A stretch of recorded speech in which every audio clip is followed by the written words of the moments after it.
Então, hoje é o dia 3/30 e eu vou falar sobre o meu superpoder, que também é o maior ponto de discórdia e a maior dificuldade do meu relacionamento com as pessoas, que é o pensamento divergente.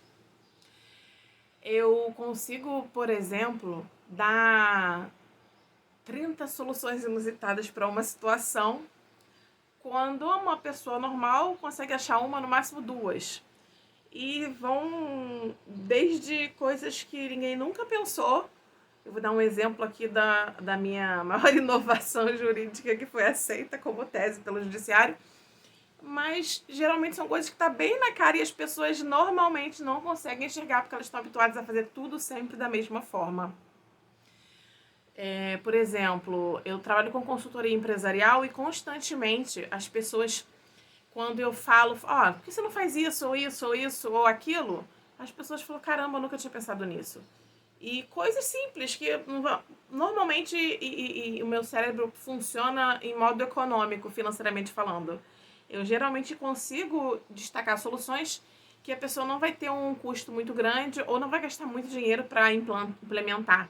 Eu acho que meu cérebro prioriza essas soluções mais criativas e baratas. Posso dar um exemplo aqui na minha carreira jurídica do pensamento divergente? Eu consegui uma vez, aliás, acho que foi um dos únicos processos criminais que eu atuei, eu consegui fazer com que um juiz na comarca da capital de São Paulo desse uma suspensão temporária do mandado de prisão. É um instituto que, juridicamente, quem conhece um pouco de direito sabe que não existe. E era um juiz super rígido, o apelido dele era Hitler, para você ter uma ideia. E o meu cliente estava na Bahia, passando férias com a família, e foi envolvido num processo criminal, uma escuta telefônica, mas ele não tinha nada a ver com o processo, mas foi determinado no respeito aos mandados de prisão para ouvi-lo e esclarecer o que tinha acontecido naquela conversa. E para ele não ser preso, né, com a família, para não correr esse risco, eu atravessei uma petição junto com o meu colega que trabalhava comigo. Eu falei, por que a gente não pede a suspensão do mandado de prisão e diz que ele vai se apresentar voluntariamente? E a gente conseguiu, fiz a petição, meu colega foi lá despachar, conversou com o juiz e ele deferiu uma coisa que ninguém nunca tinha ouvido falar, que foi uma loucura da minha cabeça, que foi a suspensão do mandado de prisão por um determinado período específico, com o compromisso de que o meu cliente ia se apresentar voluntariamente para prestar os esclarecimentos. Assim, ele pôde ir até o juízo, prestar as informações necessárias, sem ser conduzido pela força policial, sem sofrer todo aquele constrangimento diante da família, esclareceu o que ele tinha que esclarecer para o juiz. Ele foi inocentado porque realmente ele não tinha nada a ver com aquilo, mas seria uma solução que, se fosse um advogado convencional habituado a trabalhar na vara criminal, por exemplo, ele provavelmente não teria essa ideia. Ia dizer que o cliente tinha que se apresentar, tinha que ser preso mesmo e por aí vai. Então, é bem comum que eu tenha essas ideias completamente absurdas às vezes, e às vezes parecem absurdas, mas quando a gente vai implementar funciona super bem. Mas a dificuldade por trás disso é justamente as pessoas me darem credibilidade, implementarem essas soluções. Porque como geralmente são coisas muito diferentes, as pessoas têm receio, porque as pessoas estão habituadas a fazer as mesmas coisas sempre da mesma maneira. Então, quando você apresenta uma ideia que é muito diferente do usual, muito criativa, dificilmente a pessoa te dá crédito logo de cara. Aí entra o meu segundo superpoder, que também é uma questão um pouco complicada, que é a argumentação. Porque eu fiz direito, não foi à toa, eu adoro argumentar desde criança.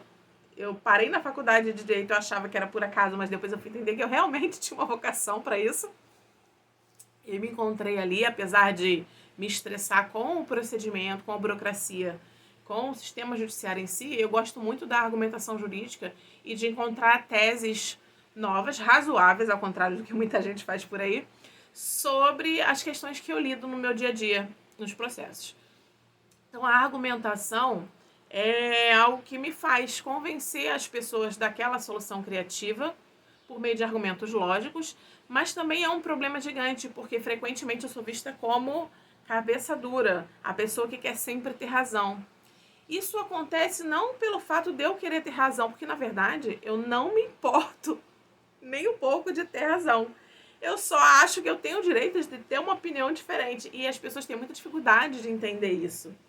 Então, o que normalmente acontece é que a pessoa, quando eu digo a minha ideia, o meu pensamento sobre aquilo, a pessoa entra numa discussão de querer que eu pense como ela, e ela projeta em mim esse desejo de querer ter razão.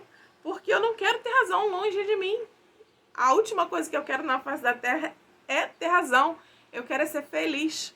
Eu tenho um imã na minha geladeira dizendo que tem 2 caminhos, ser feliz ou ter razão, e eu prefiro sempre o ser feliz.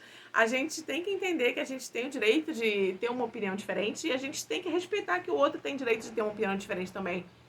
E nesse processo eu entendi que não cabe a mim convencer as pessoas de qualquer coisa, a não ser que seja uma pessoa muito relevante para mim, a não ser que eu veja que aquilo realmente vai fazer mal para ela. Eu faço um esforço a mais no sentido de convencê-la daquilo que eu estou observando, porque eu muitas vezes consigo enxergar as situações 3, 4, 5 passos à frente, porque a minha mente ela funciona de uma maneira que ela calcula os possíveis resultados de várias situações e várias coisas, várias atitudes que a gente possa tomar, o que também não é uma coisa muito aceita pelas pessoas, né? Eu também, em função disso, quando digo, olha, se você fizer isso, pode acontecer aquilo assim. Aí eu sou a pessimista.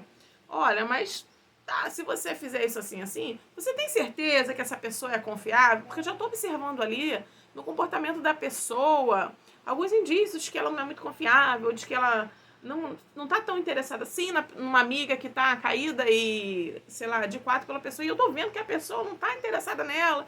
Então você tenta dar uns toques, sabe? Tenta dar uma conversada, e você sempre eu, no caso, sempre sou a pessoa que diz que tudo vai dar errado. Mas não é, eu gosto muito, eu sou muito positiva, eu adoro ver o copo meio cheio de tudo, mas eu sou bem realista quando o meu cérebro tem essa facilidade de enxergar coisas à frente, coisas que as pessoas não veem.